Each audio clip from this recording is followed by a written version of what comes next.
जितने जोर से आप अपनी बात रखेंगे, आज का युवा सोना नहीं चाहता, आज का युवा किसी कंफ्यूजन में नहीं है।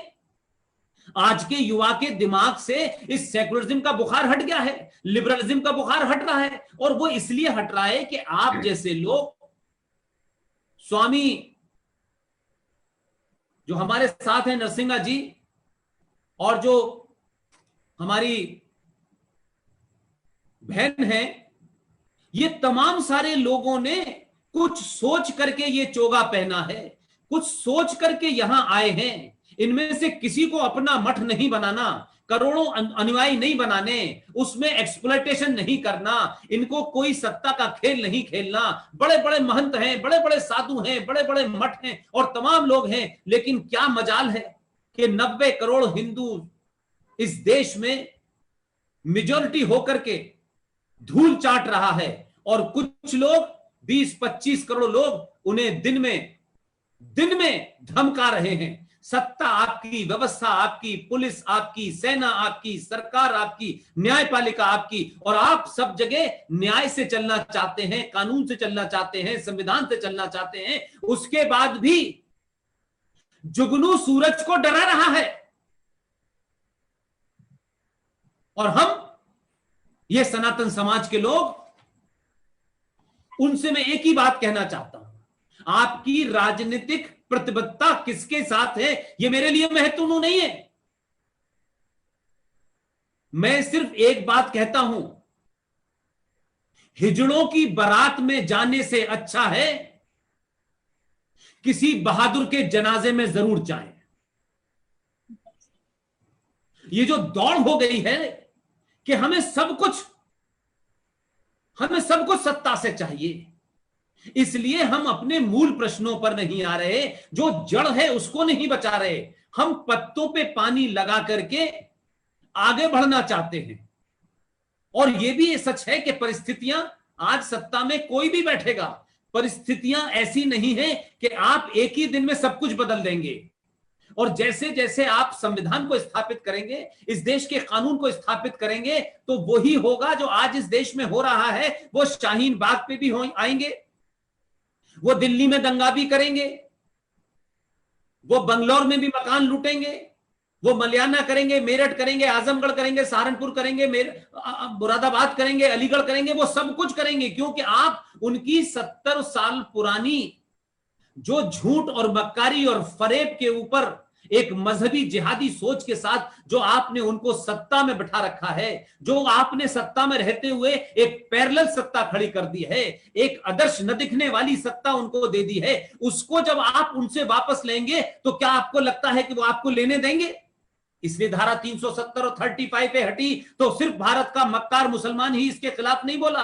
बांग्लादेश में लाखों की रैली हुई, पाकिस्तान में परेशानी पैदा हो गई, दुनिया के बहुत सारे देशों में सवाल होने लगा।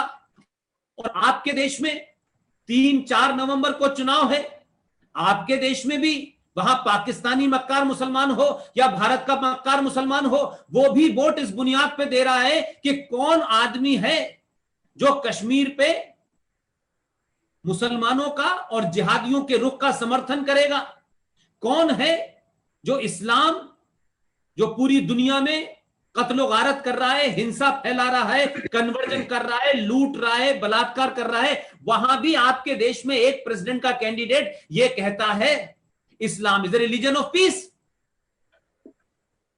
और हम जीतेंगे तो हम पूरे इंस्टीट्यूशंस में कुरान को लागू करेंगे। तो ये राजनीतिक व्यवस्था की स्थिति आपके देश में है। इसलिए इस बातचीत के रेफरेंस में एक बार फिर राजलक्ष्मी जी, वंदना जी, अशोक जी के माध्यम से बार बार ये कहूंगा कि आप पूरी ताकत लगा दें, पूरी ताकत लगा दें। हमारे शरीर में स्वामी नरसिंहा राव जी के और हमारी जो बहन है, इन सब के जिसमें जितनी ताकत है, जितना भी बल है, हमें सत्ताओं का कोई साथ नहीं है, न सत्ताओं से हमने साथ लेने की कोशिश की, लेकिन हम पूरी कोशिश कर रहे हैं कि ये 2024 में नरेंद्र मोदी का इलेक्शन होगा, तीसरा।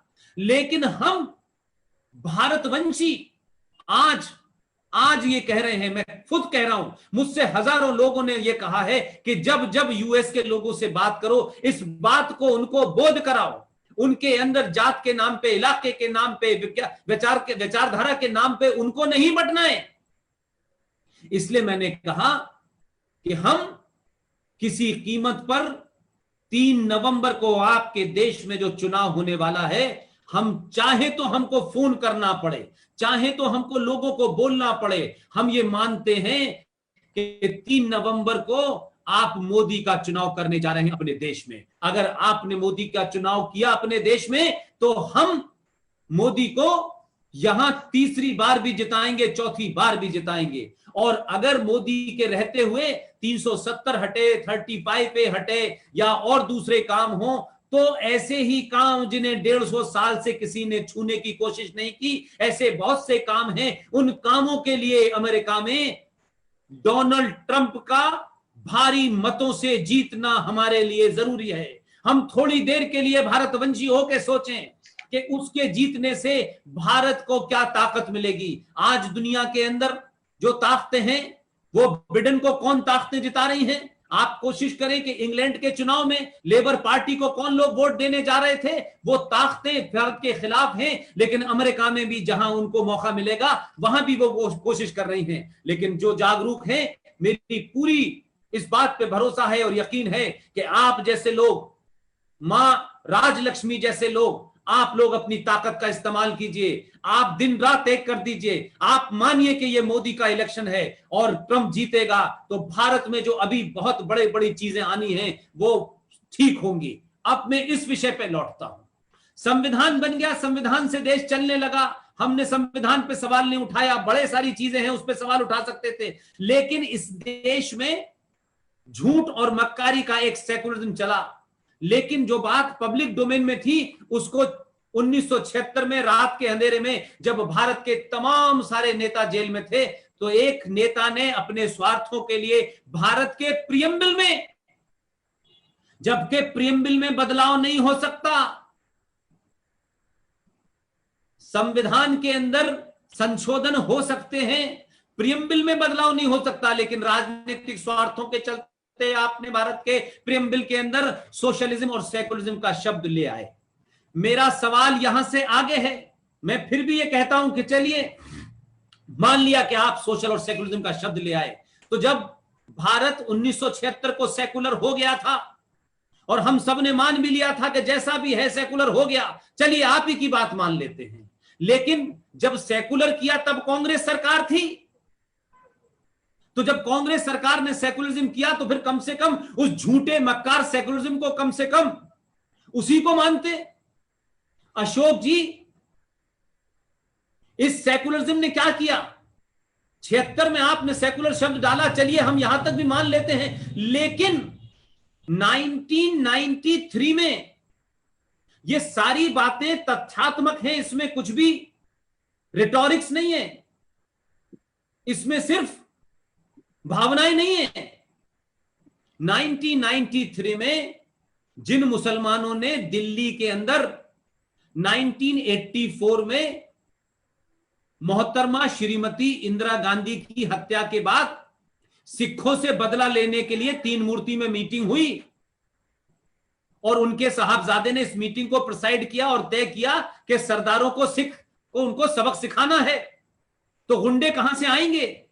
तो जाफराबाद से भी आए और सीलमपुर से भी आए और पुरानी दिल्ली से भी आए और मुखौटे बांध बांध के पूरे दिल्ली में आपने सिखों का कत्लेआम किया।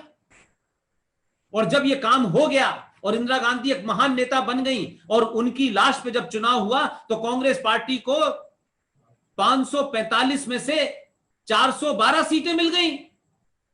लेकिन कांग्रेस पार्टी के अंदर गुलाम नबी आजाद, रहमान, ये तमाम मक्कार लीडरों ने क्या किया?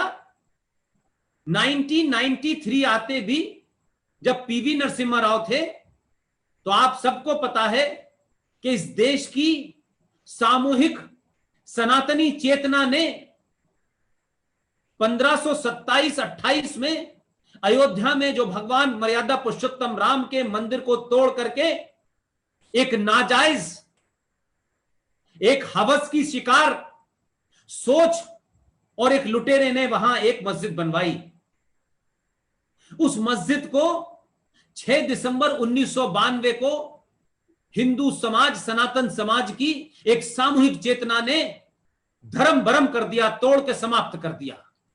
लेकिन क्योंकि केंद्र में पीवी नरसिम्हा राव की सरकार थी, तो कोशिश की गई कि भाई कांग्रेस को सेकुलर दिखना है, तो ये तो बड़ा गलत काम हो गया।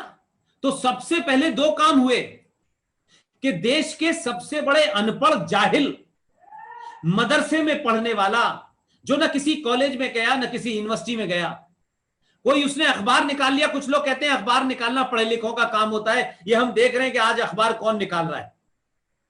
वो भारत के पहला शिक्षा मंत्री, जो 1947 से 1958 तक भारत का शिक्षा मंत्री रहा, 1958 में उनका देहांत हो गया। लेकिन कांग्रेस को सेकुलर रखना था, इसलिए 1992 में जब बाबरी ढांचे को सनातनियों ने गिरा दिया, तो सेकुलरिज्म के लिए पहले यह कहा कि जल्दी से कुछ करो ताकि हमारा वोट बैंक नाराज ना हो जाए।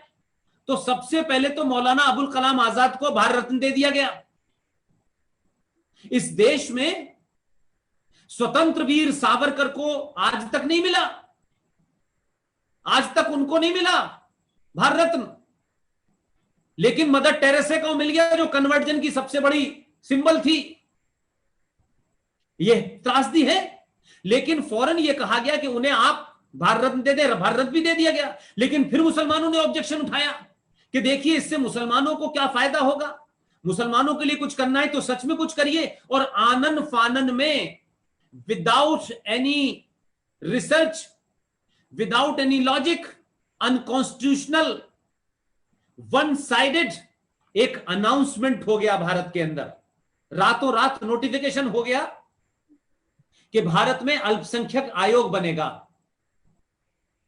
और यह कहा गया बगैर किसी बेसिस के, बगैर किसी स्टडी के। यह बात मैं इसलिए कह रहा हूं कि अश्वनी जी जब आपके बीच में देर से जुड़ेंगे, तो क्योंकि वो उस मामले को सुप्रीम कोर्ट में वो लड़ रहे हैं, लेकिन इसको आम आदमी तक पहुंचाने की जिम्मेदारी